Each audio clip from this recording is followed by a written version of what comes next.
Howdy, graduates. It's a great honor and a privilege that I've been given the opportunity to address you all today. I would like to thank the parents, the friends, the teachers, the administrators, and other members of the community that have taken time out of their weekend to attend today's graduation ceremony. I especially want to thank my family from traveling up from Texas and California to celebrate this special occasion with me. Don't worry, folks, I asked them to check their guns at the door. We're so blessed to live in a small town community of Lawson. There are three things that I've learned about living and going to school in a small town. A genuine care for others, pride for community, and a passion for learning. This community cares. When I think about Lawson, the first thing that comes to my mind is how we reached out to help families in need. We cared. I will never forget how we came together to raise money and encourage the families of Mr. Pat Penny, Kenna Bradley, and Chris Noble. That's what Lawson's all about. When I think about small community pride, I'm reminded of Friday night football games. Jam-packed crowds, barbecue smoke crawling all over the field, and Mr. Morrow's resounding, "Everybody up for the kickoff." And Pennsylvania Street overflowing with parents and grandparents waiting to see their kids come down the street on their homecoming floats. We are so proud of our Lady Cardinals basketball team this year when we invaded Excelsior Springs Gym in Warrior face paint, crazy hats, and Lee Cureton, you look sporty in those Larry Bird shorts. When I think about our schools, I think about the teachers who care and put pride in the job they do. I'm proud of our school district and the value that the community places on student achievement. We've been so blessed with a quality education that has prepared us to excel in life and contribute to something bigger than ourselves. I want to thank our hardworking teachers who sacrifice to make us better people. Teachers like Mrs. Rhodes, who made English fun and had a genuine care for her students.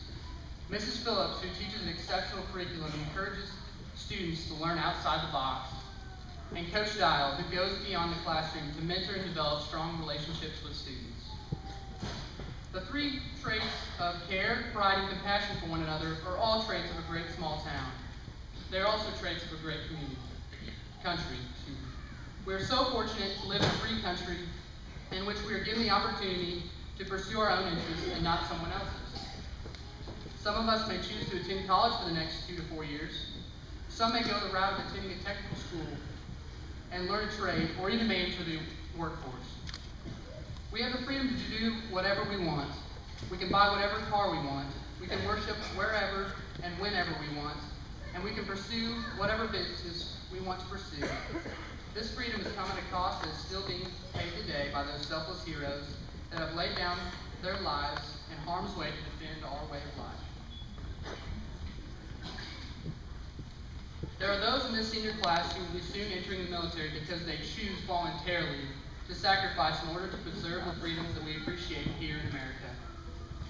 Next year, I'll be going to college and attending the Texas A&M versus Mizzou ball game with my classmates going to MU. While I'm enjoying the college experience, I can't help but think about my fellow Cardinal alumni who will be standing watch over Freedom's gates. At this time, I'd like to recognize Jacob Kessler and Dakota Newsom, who this summer will be reporting for duty in the United States Marine Corps. They will be among the young men and women who are the gatekeepers of freedom, the ones guarding the fence and defending this great nation. Amelia Earhart stated that courage is the price that life exacts for granting peace. I want to thank those students for their dedication and service they will execute in the coming years to protect the freedoms that we love and enjoy here in the United States. Gentlemen, thank you for your courage.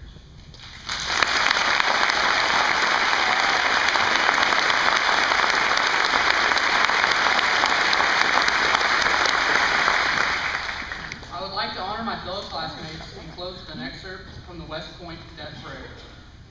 Strengthen and increase our admiration for honest dealing and clean thinking, and suffer not our hatred of hypocrisy and pretense ever to diminish. Encourage us in our endeavor to live above the common level of life. Make us choose the harder right instead of the easier wrong, and never be content with a half-truth when the whole truth can be won. Endow us with courage that is born of loyalty to all that is noble and worthy. what scorns to compromise with vice and injustice, and knows no fear when truth and right are in jeopardy. Guard us against flippancy and irreverence in the sacred things of life. Grant us new ties of friendship and new opportunities of service. Thank you.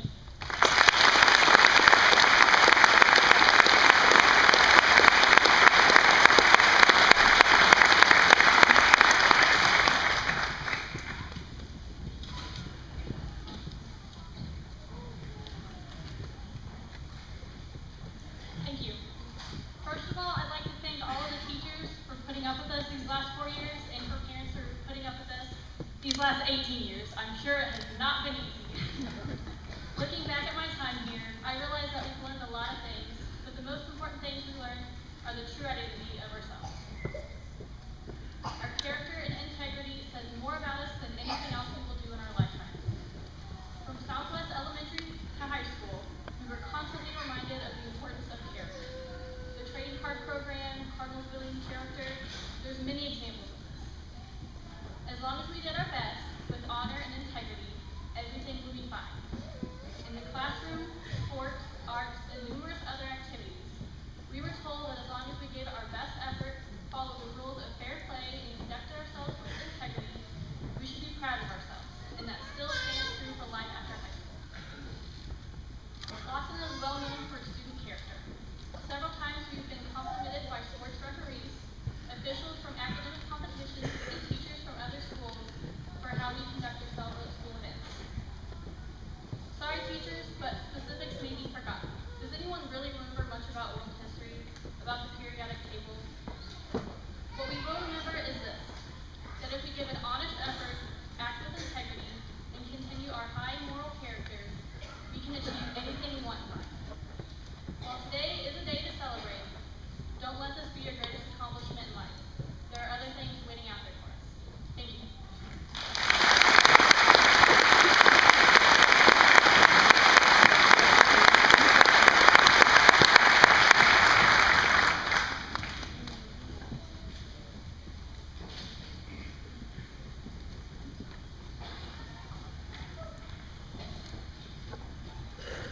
You're welcome for me being here today.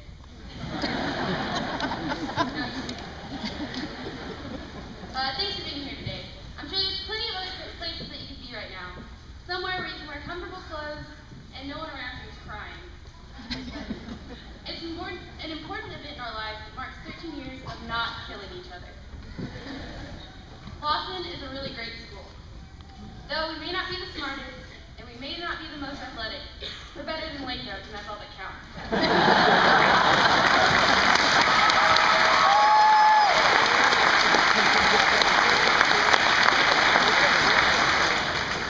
Here at Lawson, we've learned a lot.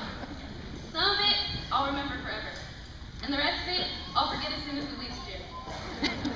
Some of the most irrelevant things I've learned are as follows. 1. A chiasmus. A chiasmus is a reversal in the order of words in which two otherwise parallel phrases, such as, ask not what you can do for your country, now, ask not what your country can do for you, but what you can do for your country. Sentences like this are useless. You will never use them in everyday speech. No one would ever say, ask not what I can do to get a better grade in your class, but how you can help me to have a better grade. Teachers will laugh at you. Second thing I learned that is completely useless, sodium, or Na, is the lightest element with the atomic symbol that doesn't reflect its scientific name. No one's going to need to know this. Ever. You could be a scientist and go your entire life without needing to know that fact.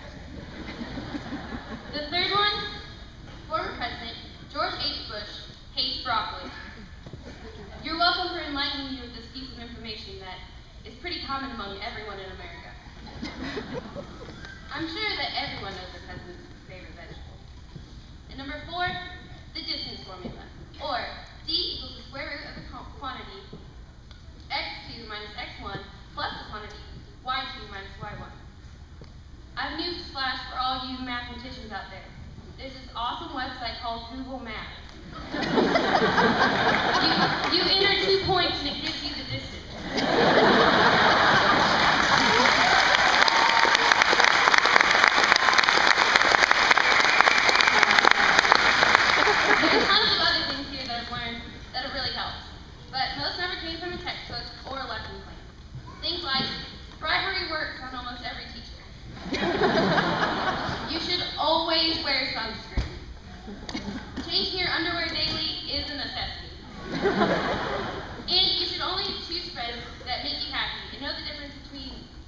jokingly irritated self, and I'm about to punch something and it might be you.